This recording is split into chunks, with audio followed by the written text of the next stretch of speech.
તો વધુ એક મહત્વના સમાચાર કન્સ્ટ્રક્શન સાઇટ પર વધુ એક મોત નીપજ્યું છે। તો કન્સ્ટ્રક્શન સાઇટ પર વધુ એકનું મોત થયું છે। તો અમદાવાદમાં ટ્રિવિયા 1 કન્સ્ટ્રક્શન સાઇટ પર મજૂરનું મોત થયું હોવાનું સામે આવ્યું છે। કાંકરિયા ખાતે આવેલા છે ટ્રિવિયા 1 કન્સ્ટ્રક્શન સાઇટ। તો અમદાવાદથી આ સમાચાર 5મા માળથી પટકાતા મજૂરનું મોત નીપજ્યું છે। તો કોન્ટ્રાક્ટર અને બિલ્ડરની બેદરકારીનો ભોગ જાણે મજૂર બન્યો હોય તેવું સામે આવ્યું છે। તો અવારનવાર મજૂરોના લઈને જે ઘટના સામે આવતી હોય છે, મણિનગર પોલીસે અકસ્માત મોતનો ગુનો નોંધ્યો છે। કન્સ્ટ્રક્શન સાઇટ પર સલામતીના સાધનોનો અભાવ જોવા મળ્યો છે।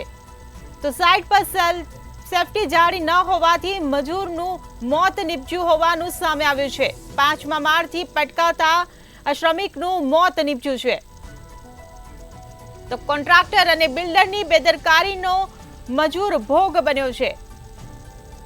તો અવારનવાર કોન્ટ્રાક્ટરોની બેદરકારી સામે આવતી હોય છે, ત્યારે વધુ એક મોત નીપજ્યું છે। કન્સ્ટ્રક્શન સાઇટ પર વધુ એક મજૂરનું મોત નીપજ્યું છે। અમદાવાદમાં ટ્રિવિયા 1 કન્સ્ટ્રક્શન સાઇટ પર મજૂરનું મોત નીપજ્યું છે। કાંકરિયા ખાતે આ ટ્રિવિયા 1 કન્સ્ટ્રક્શન સાઇટ આવેલી છે, જ્યાં મજૂરનું 5મા માળથી પટકાતા મોત થયું છે।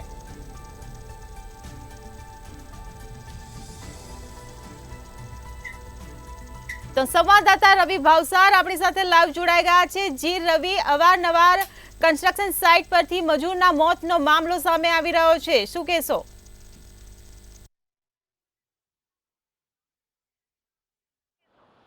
हाँ बिल्कुल थी जो बात કરવામાં આવે તો જે પ્રમાણે રૂપિયાના જોરે બિલ્ડરો અને જે કોન્ટ્રાક્ટરો છે તે બેફામ બની રહ્યા હોય તેવું સ્પષ્ટપણે લાગી રહ્યું છે।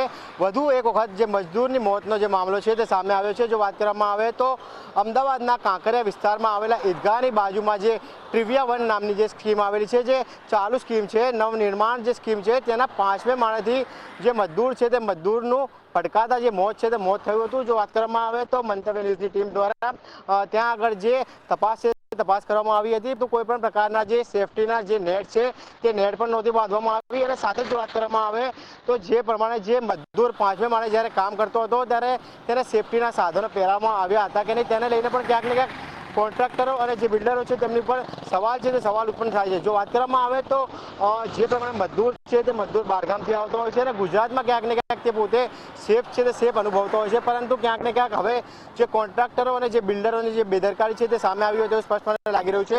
હાલ તો જે પ્રમાણે જે 32 વર્ષીય જે યુવક છે તે યુવકનું 5મે માળથી જે પડકાતા જે મોત છે તે મોત નીપજ્યું હતું। મણિનગર પોલીસ દ્વારા અકસ્માતે મોતનો ગુનો છે તે ગુનો દાખલ કરી વધુ તપાસ છે તે તપાસ કરવામાં આવી રહી છે। પરંતુ જે પ્રમાણે જે બાંધકામ સાઇટના જે નિયમો હોય છે તે નિયમો ક્યાંક ને ક્યાંક જે કોન્ટ્રાક્ટરો અને જે બિલ્ડરો છે તે સ્પષ્ટપણે ઘોડીને પી જતા હોય તેવું સ્પષ્ટપણે લાગી રહ્યું છે, જેના કારણે અવારનવાર જે મજદૂરો છે અથવા તો જે બહારથી જે શ્રમજીવીઓ જે કામ કરવા આવે છે તેમનો મોત અથવા તો તેમનો અકસ્માત થતો હોય તેવું સ્પષ્ટપણે લાગી રહ્યું છે।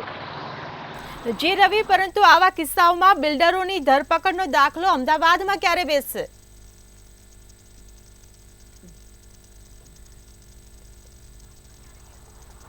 બિલકુલ થી જો વાત કરવામાં આવે તો જે પ્રમાણે બિલ્ડરો છે તે ક્યાંક ને ક્યાંક જે કોન્ટ્રાક્ટર હોય છે તે કોન્ટ્રાક્ટરને સમગ્ર કોન્ટ્રાક્ટ છે તે મજદૂરી કામનો અથવા તો જે અલગ અલગ જે કામ હોય છે તે કામનો આપી દેતા હોય છે અને ક્યાંક ને ક્યાંક જે પોતે છે તે પોતે સિફતપૂર્વક બહાર નીકળી જતા હોય છે। એટલે કે જ્યારે કોઈ પણ કન્સ્ટ્રક્શન સાઇટ ઉપર આવો કોઈ પણ પ્રકારનો મોટો બનાવ બને છે ત્યારે માત્ર જે નાના જે કોન્ટ્રાક્ટર છે તેમની ઉપર જ કાર્યવાહી થાય છે, પરંતુ જે સંપૂર્ણ જે સાઇટ જેની માલિકીની હોય છે તે સંપૂર્ણ જે માલિકી હોય છે તેમની વિરુદ્ધ ક્યારે પણ કાર્યવાહી થતી નથી। પરંતુ જે પ્રમાણે ક્યાંક ને ક્યાંક બિલ્ડરો છે તે જે કોન્ટ્રાક્ટરોને જે કોન્ટ્રાક્ટ આપીને સિફતપૂર્વક જે પોતે છે તે પોતે બહાર નીકળી જતા હોય છે અને ક્યાંક ને ક્યાંક પોતાનો બચાવ છે તે રૂપિયાના જોરે બચાવ કરી લેતા હોય છે। એટલે કે કહી શકાય કે હવે તો ક્યાંક ને ક્યાંક જે પોલીસે પણ જાગૃત થવાની જરૂર છે।